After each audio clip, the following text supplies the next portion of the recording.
Anne-Marie Carroll is the General Manager of York Region Transit. She's been a huge champion of our project, working with us over several years and really advocating at the regional council level for electrification initiatives that go beyond just the town of Newmarket and into all of the other towns around where York Region Transit delivers services. Anne-Marie, as General Manager, and operates the regional public transit provider of York Region Transit, as well as Bus Rapid Transit Way through the Viva line, as well as paratransit services. And she's actively contributed to the operational and technical advancement and the growth of public transit in York Region in various positions since 2002. So we've got a load of industry experience here. I would like to say that Anne-Marie has just been one of the leading lights, in my view, in the transit industry, because I don't think we've ever heard the word no come from Anne-Marie's team, and that means leadership comes from top. Doesn't mean they don't ask us questions, but they almost never say no to an idea.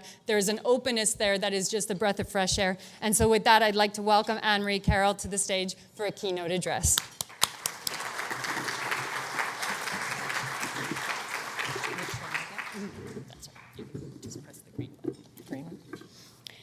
All right, well, I do say no now and again, so nobody get any ideas, because I do say no. Thank you for having me today. It's really exciting. Originally, Josipa asked me to join the conference as an attendee, but once I said yes, somehow I ended up here on stage. But it's a great opportunity for me to promote my transit agency and also talk about our journey in implementing electric bus technology. So York Region Transit, I'm just going to give you a little bit of background on who we are. So for those who don't know York Region, we're actually in the province of Ontario, and we're in the Greater Toronto and Hamilton area. And as you can see on this screen, we're the blue area where it says York Region Transit, and we're part of a regional transit structure, and underneath us at the regional level is 9 lower tier municipalities that we serve with our transit services. To the south of us is the Toronto Transit Commission, the City of Toronto. To the west is Brampton, Mississauga, and to the east is Durham. The benefits, listening to some of the discussions this morning about the TTC and how great their pilot is, I just want to say that we have a very good partnership with the TTC as well, and it helps that our borders are connected, but they've been very good at bringing us into their pilot project. So my staff on a regular basis are down in the City of Toronto, and we're certainly going to benefit from all of their experiences as well, which is great. York Region, we have approximately 1.2 million residents. We have a very large geographical area that we serve. It's about 1,800 square kilometers. And our council has mandated us to provide transit services from corner to corner of our region. And because we're so large, we have a combination of urban and rural areas. About 60% is urban, about 40% is rural.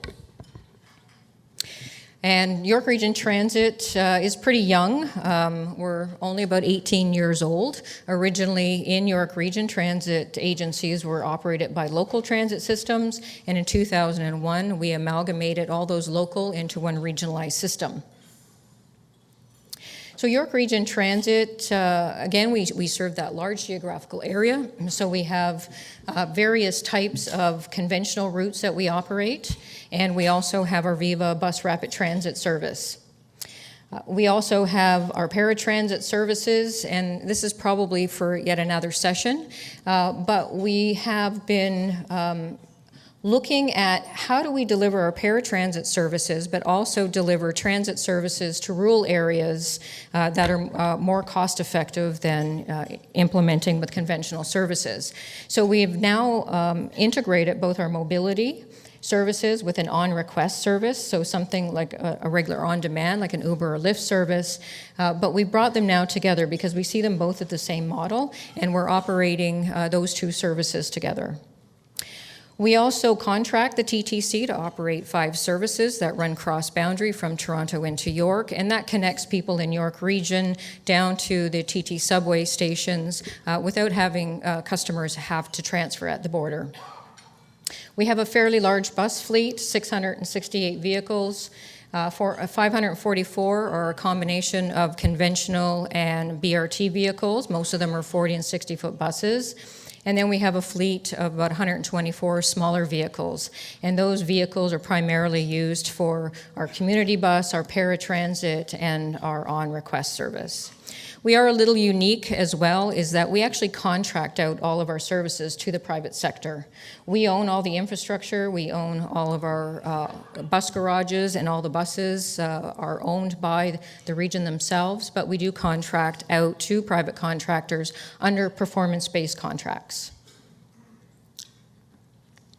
We have 4 bus garages situated very strategically across the region, most of the buses being in that Vaughan, Richmond Hill, and Markham area. That's the southern portion of York Region. We have an opportunity right now because we're actually either in the midst of expanding the capacity at some of our facilities, or we're about to expand on the rest of the facilities. And it's really an opportunity now with this electric bus pilot to really think about what infrastructure we need to build into those facilities, and we can do it now as part of that expansion of those facilities. So thinking green. When did we start thinking green? Well, I don't think we really were thinking green in the beginning. Originally, it was more of a cost-saving exercise. So about in 2014, we really wanted to take a look about how efficient our transit system was operating. So we did a very comprehensive review of all the services that we were providing. We looked at all the routes that we were operating on to see if there was an opportunity to run our system more efficiently. So that was about a 2-year program that we went through. We ended up removing about $8 million from our operating costs. We did reduce the number of buses that we needed in our system. And basically what that did is it allowed us to defer buying expansion buses over a couple of years. So there was a lot of benefits to us there. And really, it wasn't eliminating service, but it was more about making our schedules more efficient. And then we started to look at other areas. We started to look at what's the cost of running our infrastructure? How much energy were our facilities using? What was our cost of fuel? And are there other technologies out there that we could look at that would reduce that fuel cost or energy cost? So we hired a consultant to come in, and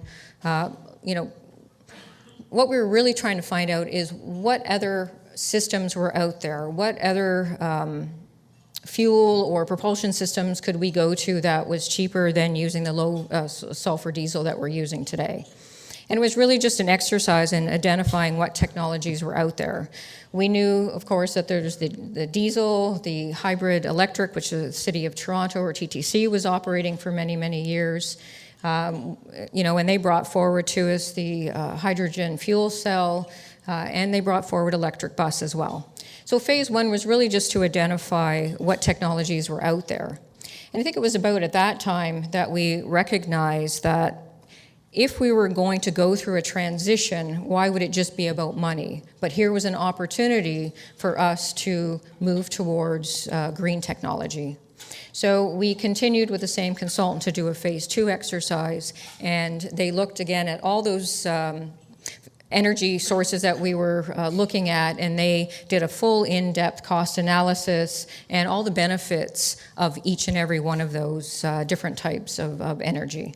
So once that consultant was done, we basically felt really confident that electric bus was really the way that we wanted to go. Originally, we were looking at CNG. We thought that was the way to go, but once we finished the analysis, we recognized that really the electric bus technology was the only way that we were going to go 100% green.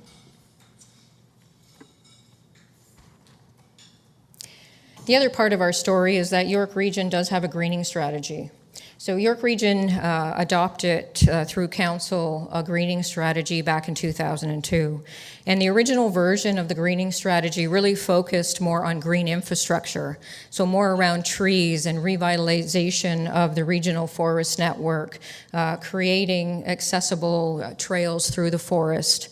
And they were very successful in doing that. Just a picture on the right side there is the Bill Fish forest stewardship building. It's quite a mouthful. But that building is actually a living certified building. It's a LEED Platinum building. And what that particularly means is that it actually generates more energy than it uses. And it does many other things, and it also serves as a learning center for people of all ages. In 2012, though, the updated version of the strategy turned its view towards greenhouse gas emissions. And of course, once you start to look internally and you look to see, well, where is this organization creating the most GHG? Of course, they focused right in on transit. So these are diagrams that are right out of that document. And like I said, once you start looking internally, although we know transit removes a lot of cars from the road, we also know that as a whole, internally to the region, we are the biggest contributors to GHG emissions. So now the focus was on transit to do something. We had already done our analysis, so we felt pretty confident about moving forward. And what we really needed now is some partners.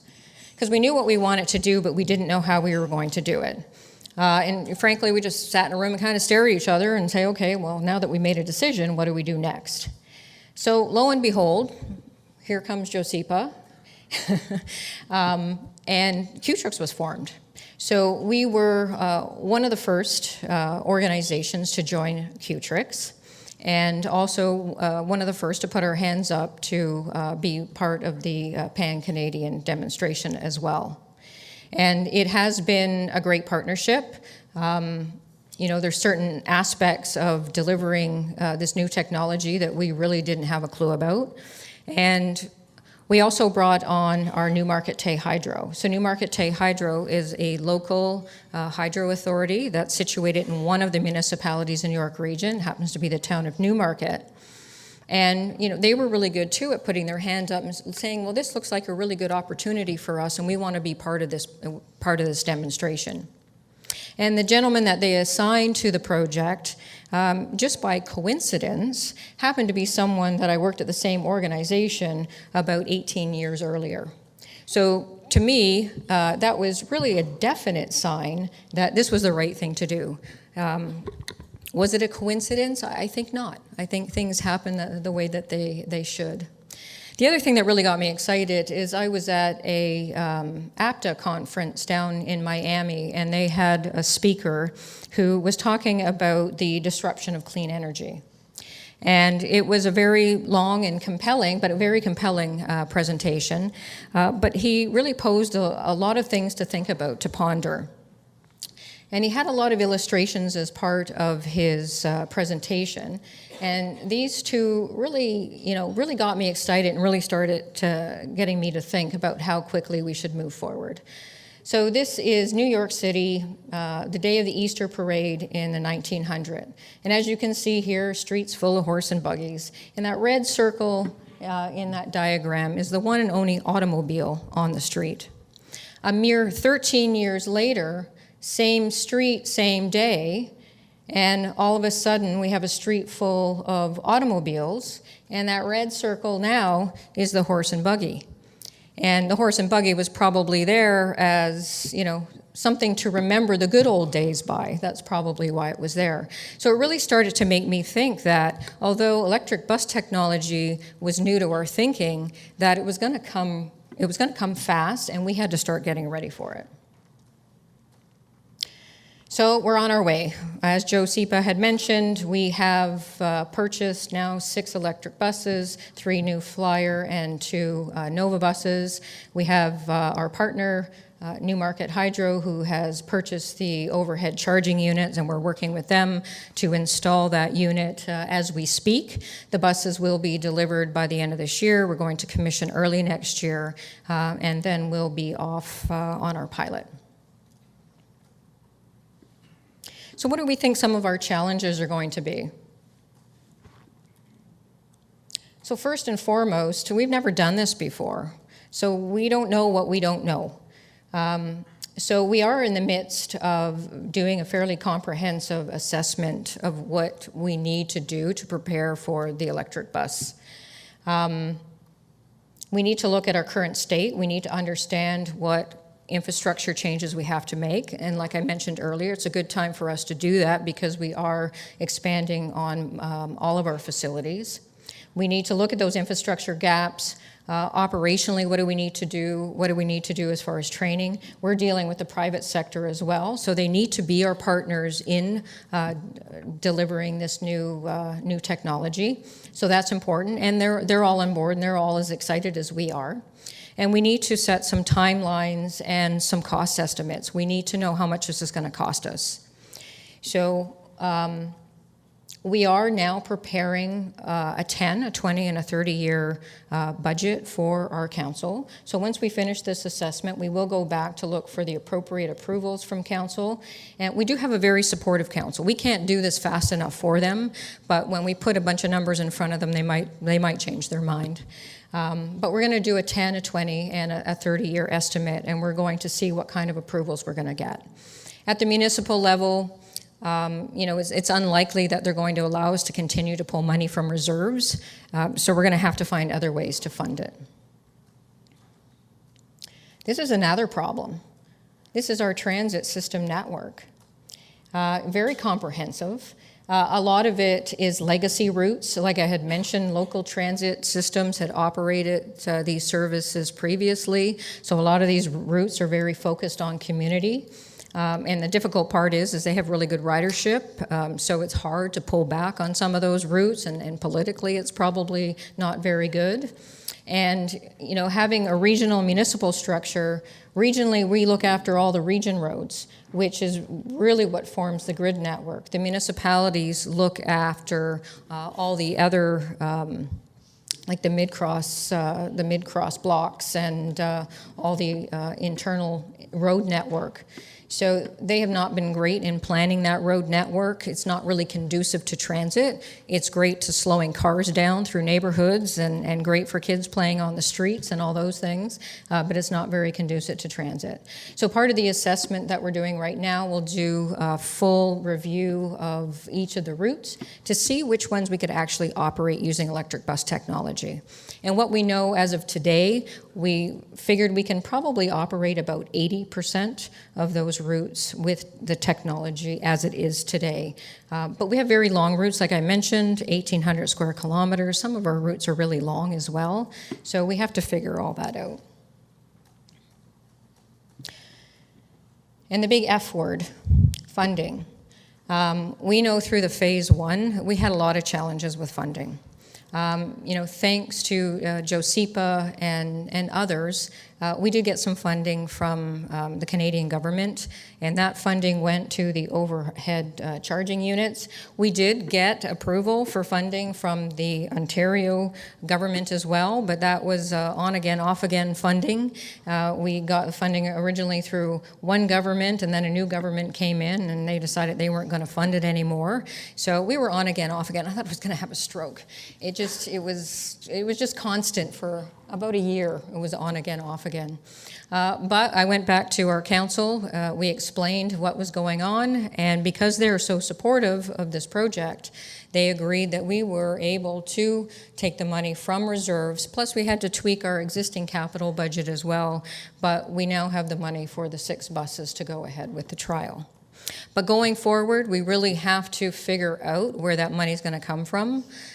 We do need a sustainable source of funding, and if it's not from the Canadian or the provincial government, we may have to look to the private sector as well, do something a little bit more creative.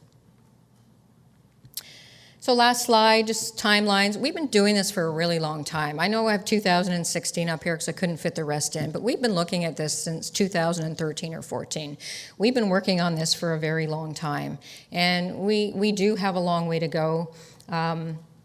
we're really excited about doing the overall assessment to figure out what we have to do. In the next 6 or 8 months, we'll have that document done, and we'll be ready to present to council what we think it's going to cost and how we're going to roll it out into our system. The greening strategy says we'll be completely GHG free by 2051. After I was at that presentation, I started texting my staff and I said, the heck with 2051, we're going to do it by 2031. So they weren't very happy with me when I text them that, and they're probably not very happy that I'm here today because they'll think I'd come up with something new. But we're going to do our assessment. We're going to get the buses in. We're going to spend the next 2 years analyzing those buses. We're going to work with other agencies like Brampton Transit and our partners down at TTC as well to collect data so we know what we're doing going ahead. And, we're just going to work towards becoming 100% greenhouse gas emission free. So thank you for allowing me to speak to you this afternoon.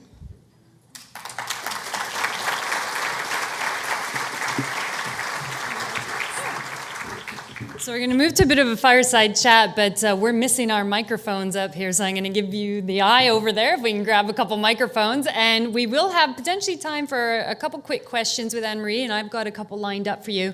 Just while we're waiting for our speaking devices, the funding issue that Anne-Marie referred to, in fact, thanks so much, actually, I'll come on over and we'll have a cozy over here. All right, let's see if this works. Okay, so the funding issue that Anne-Marie referred to is actually, I think, quite indicative of a lot of the issues transit agencies are facing. We did lobby for a couple years. We did get about $13 million, and that was for Brampton and York Region for this project. And everything was ready to go, but even to get that $13 million from the province of Ontario in a jurisdiction under a government that was climate action oriented, it took us over 18 months from a Ministry of Transportation to explain the business case.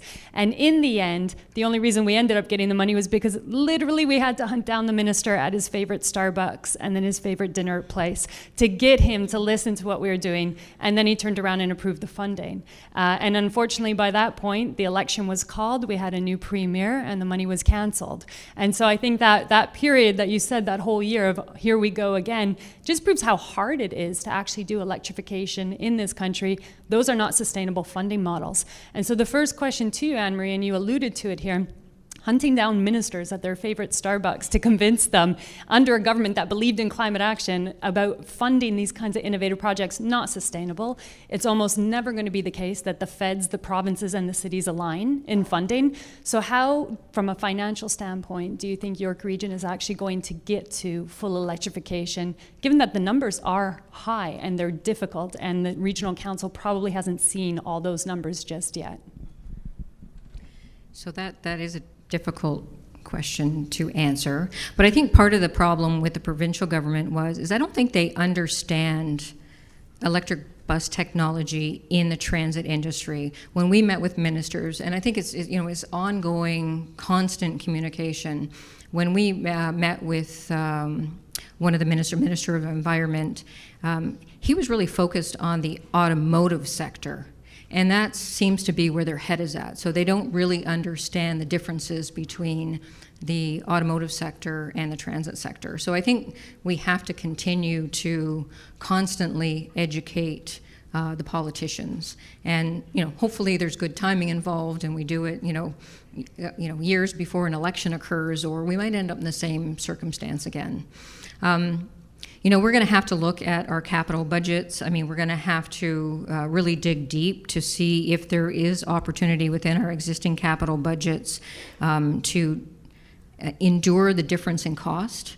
We're hoping that as electric bus technology becomes more popular across all the transit agencies, that the cost will come down. And we saw that presentation this morning where we do see some of the costs coming down. So I think it's going to be a combination of many things. I think we need our politicians to commit to maybe spending a little bit more money to buy electric bus technology and the benefits around it, because there is the capital component, which is a higher cost, but through our analysis, we are showing that overall, on the operating side, which really comes from the tax base, there is a savings over the life cycle of the bus as well. So I think, we can be creative in implementing our budgets the way we need to implement them, but we are certainly going to have to continue to go after the province and the Canadian government to support us. Yeah, so maybe the innovation comes in recognizing the operational savings need to factor in the capital procurement, and that alone seems to be a challenge in a lot of our cities. But back to your point, Anne-Marie, I think you made a really good point that in a lot of ministries and a lot of government, municipal, federal, and provincial, if you do the rounds, and it's not that hard to do the rounds in this country, there aren't that many governments, almost every Ministry of Environment and Ministry of Transportation, up until very recently, thought about electrification almost exclusively from the car perspective. And it took us about 2 years to get colleagues at the Ministry of Transportation and Ministry of Environment to understand that electric buses are not dormant for 95% of the time, which is the common argument for electric cars. They're dormant, they're not moving, 95% of the time they're just stationary energy storage, and buses are not like that. Totally different system play. Fast forward to where we are now, this is the first time in Canadian history that Natural Resources Canada, as a federal ministry typically allied to natural resources, has actually had programming for innovation for transit, because it's usually been shunted to infrastructure. And Industry Canada, which is Innovation, Science and Economic Development, has only just now in the last 12 months admitted that they will have a transit innovation team. So this is 2019 in Canada under government that is climate action oriented, and that's how hard it's been to get the kind of thought process that you need. So the question to you now then, I suppose, is in reflecting upon all of this, there's a federal level, there's a provincial level. The provincial level is a different kind of context from what we operated in when this project started. And then you've got your regional council. And depending on the federal election, at least the province and the region are not necessarily on the same page around environment, let alone transit electrification or transit and transit mobility. How is York Region going to overcome the lobbying effort and working with the province in a context where it may be the case that transit is not just a second thought, but a non-thought? So I don't think York Region can do it alone. I think it goes back to we need to do it as an industry.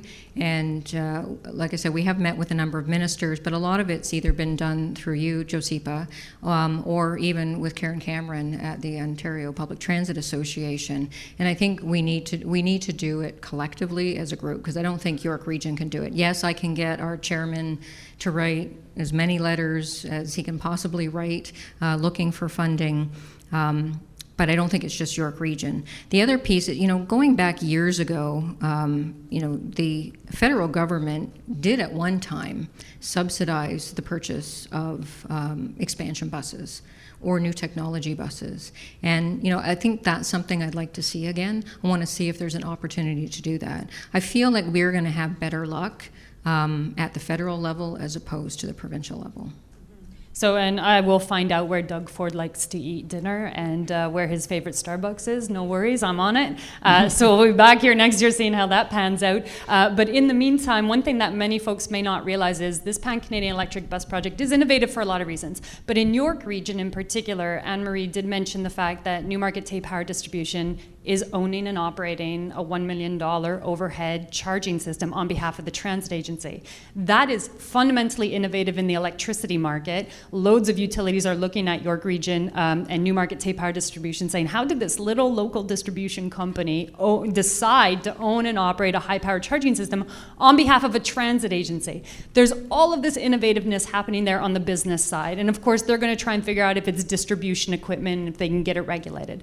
But on the flip side, for York Region Transit, there's risk because you've now handed off your fueling system, fundamental to the operation of that electric bus, to a local utility. And so there's risk as well as benefit of having the local utility maintain and operate something that they clearly know how to manage. From your perspective, as you're scaling up and York Region is thinking about scaling up, you've got a number of utilities in your backyard, not just one. Is the plan to continue to try to develop a utility-owned and led charging system strategy, or is the plan ahead for York Region to possibly start in-housing that and deploying an entire system? So I think it goes to a conversation that was had this morning, is I don't think York Region has the expertise in-house in order to do that. So I think, we need to do what we're pretty good at. We need to go out and we have to start developing those partnerships with the hydroelectric companies. And I think we can use our partner from Newmarket Tay Hydro to help us with that. They have a lot of good insight on what's going on in the industry. And I think there's a lot more thinking about this in the industry that we know with other hydroelectric companies as well. But I think it's really about building those partnerships and really figuring out how to move forward with them, maybe not even owning, but at least operating and helping us maintain those systems. And I think that jives with our experience as well. I think it's fair to say, and correct me if I'm wrong from folks in the audience, but in Canada, we've only got Toronto, Montreal, and Vancouver that have subways, pretty much. And then we've got Calgary, Edmonton, Waterloo, and Ottawa that have LRTs, right? Like maybe I missed one or two there, but that's pretty much it. Like there's not a lot of high-powered electrical engineering capacity in our transit systems in the country. And so while those bigger systems are probably going to in-house their charging system operation, most systems are in York Region's camp where they're hoping to outsource or find a deliverer of that mechanism. And what you're saying is it could be the utility. Could it be other players as well that you guys are thinking about? I don't think we've thought that far ahead at this point. I think in our minds it would be the hydroelectric companies that would manage those systems. But it's not to say that as we go through this process and learn more, that we might change our mind. I'm always open to changing. I'm a woman. I have the prerogative to change my mind at any time. So, if something better comes along or something that we think works, then maybe we'll do that. I just wanted to add too, one of the points I wanted to make as well is we have an electric bus pilot. Brampton has one, City of Toronto as well. And one of the things that sort of came to light recently is we really need to think about how do we integrate those systems together. Because TTC operates in our jurisdiction, Brampton operates in our jurisdiction as well. We have cross-boundary agreements with those agencies. And it's something that we're really not thinking about as part of these pilots, is how do we integrate those services together. We're working with TTC with an expansion of a second subway into York Region. And one of the comments we made about the terminals that we're going to build is what technology are we going to build into those to allow for electric buses. And nobody on that entire subway team had even thought about that. So that's a bit of a concern, and it's something that seems to be missed, but I think we've caught it now. But we have to figure out how that works. Yeah, and you have a lot of terminals that are shared also with GO Transit, and we've heard this crop up as well. What's the plan at GO? Who's steering this ship? Because if you want all of those GO stations across the backbone of the GTHA to be electrified, needs to work with York Region Transit, all of those transit agencies, and it means that you and TTC would need to have interoperability on your charging strategy. So the next big great thing, but it could be posed as a great challenge, and that leads me to one of our penultimate questions, which is, what's the biggest fear you have going forward? So you've got this great visionary plan, great action ahead, a great team, great project, all of that, but what keeps you up at night in terms of, is it going to work out? So whether it's going to work out or not really doesn't keep me up at night. I think the trial, I think we picked the right technology because we did look at everything, and we looked at, do we look at a transitional technology, hybrids or hydrogen cell? But we keep coming back to no, we're going to go full electric bus. I think we're really comfortable in what we're doing. Really, the only thing that's going to get in our way is funding, and so that's sort of number one for me, is to figure out the funding component. That's great. So we're going to crack that nut. And I did tell Anne-Marie we're going to shift gears as we conclude and segue into our next section. We believe in innovation at all levels, obviously technological innovation, financial innovation, and social innovation. And here we have one of very few female leaders in the transit industry. And if you've heard me wax not so poetically about this issue, it's a huge problem. We've got, 6 women heading transit agencies in this country, and there's, 200 transit agencies in Canada.